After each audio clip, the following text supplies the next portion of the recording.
All right, guys, big news. Paul Grice was arrested yesterday for the murder and kidnapping of Veronica Butler and Jilian Kelley. You know, I have talked about him a few times on my channel. He deleted his Facebook when his name started hitting the media, but not quick enough because there were screenshots of him talking about his sovereign citizenship and being a part of God's misfits. Cora Twombly's daughter included him as the fifth person being involved in the murder, and now they got him. So let's get into the affidavit. So we know back in April 3rd, that OSBI interviewed Cora Twombly's 16-year-old daughter. She had said that Paul Grice was involved in the deaths of Veronica and Jilian. She also stated that Paul Grice was a part of the anti-government group that we now know is God's Misfits. So now with Paul Grice, he also has 5 counts. You have count 1, murder in the first degree, count 2, murder in the first degree, which one was for Jilian, one was for Veronica. We have count 3, kidnapping. That's the same as count 4, also kidnapping for both the women. And then count 5, conspiracy to commit murder in the first degree.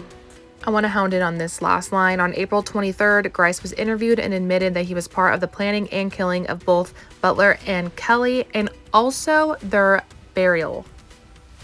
So we know he was taken in for questioning before. It makes you wonder why he wasn't arrested the first time that he was brought in for questioning, but take a look at this.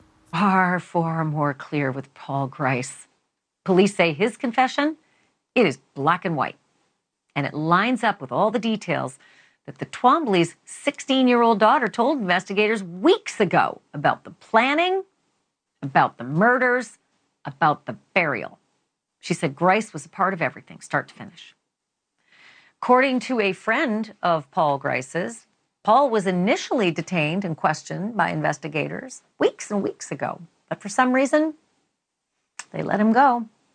The sheriff tells us he's going to be arraigned week from today, 9 a.m., so mark your calendar.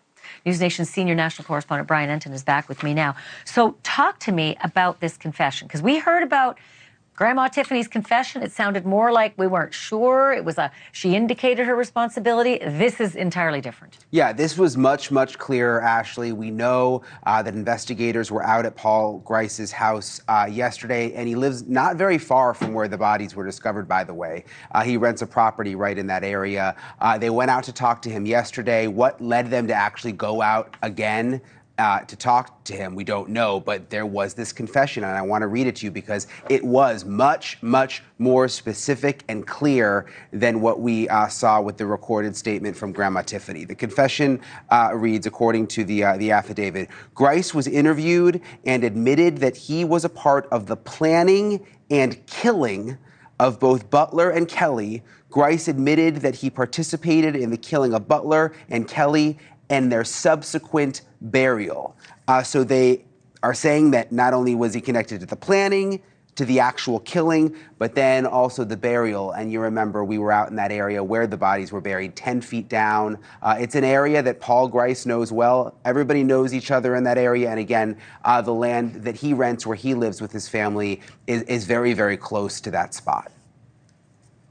Doesn't get more clear than that. Planning, murder, and burial, police say he's confessing to. It just makes me wonder, is he desperate to give them everything on the other 4 to try to save his head? This is a death penalty state. And so if he's got a good lawyer, the lawyer will say, run to the well first and maybe you'll get a good drink, and the rest of them will go thirsty. Do you guys remember this photo taken on Easter weekend at an annual Easter church pageant?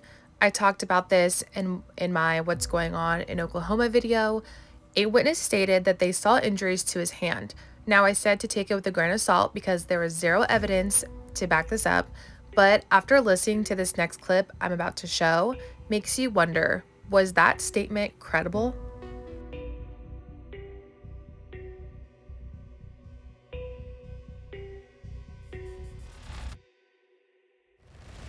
A source early on that said it looked like they'd been shot. The 2 women had been shot outside the car.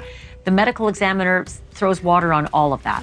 Yeah, this is something that I've been trying to nail down for the last couple of days. I got a tip about it and was trying to get it confirmed by the medical examiner, and we finally did. The medical examiner in Oklahoma has confirmed that the two victims that you see right there, Veronica and Jilian, were were not shot. So they were not shot. No gunshot wounds. This was not a shooting. What the actual cause of death was, we don't know. They're not revealing that yet. But it's more barbaric than I think that we realized. This could possibly be an explanation. You remember, they didn't positively identify the bodies for a couple of days. It took them a couple of days. And this may be a reason why it may have really just been a brutal killing, Ashley. It's so upsetting there's nothing that can make you feel better about this story, but for the fact that you hope that they died quickly and painlessly, and maybe it was a bullet they didn't even see coming. But given these details, that there was a broken hammer found with the glasses behind the vehicle, and that they weren't shot, it just makes you wonder, were they beaten to death? Did they use a hammer? Were they strangled? I mean, it could not, and there were two of them, and apparently potentially 5 with stun guns, keeping them, it's just an awful, awful series. Last thing real quickly, why was he released? Why was Paul Grice brought in and released and then grabbed again after the other 4? It's a big mystery. Yeah, it's a very, very good question, and we don't know the answer. Again, he was not brought in.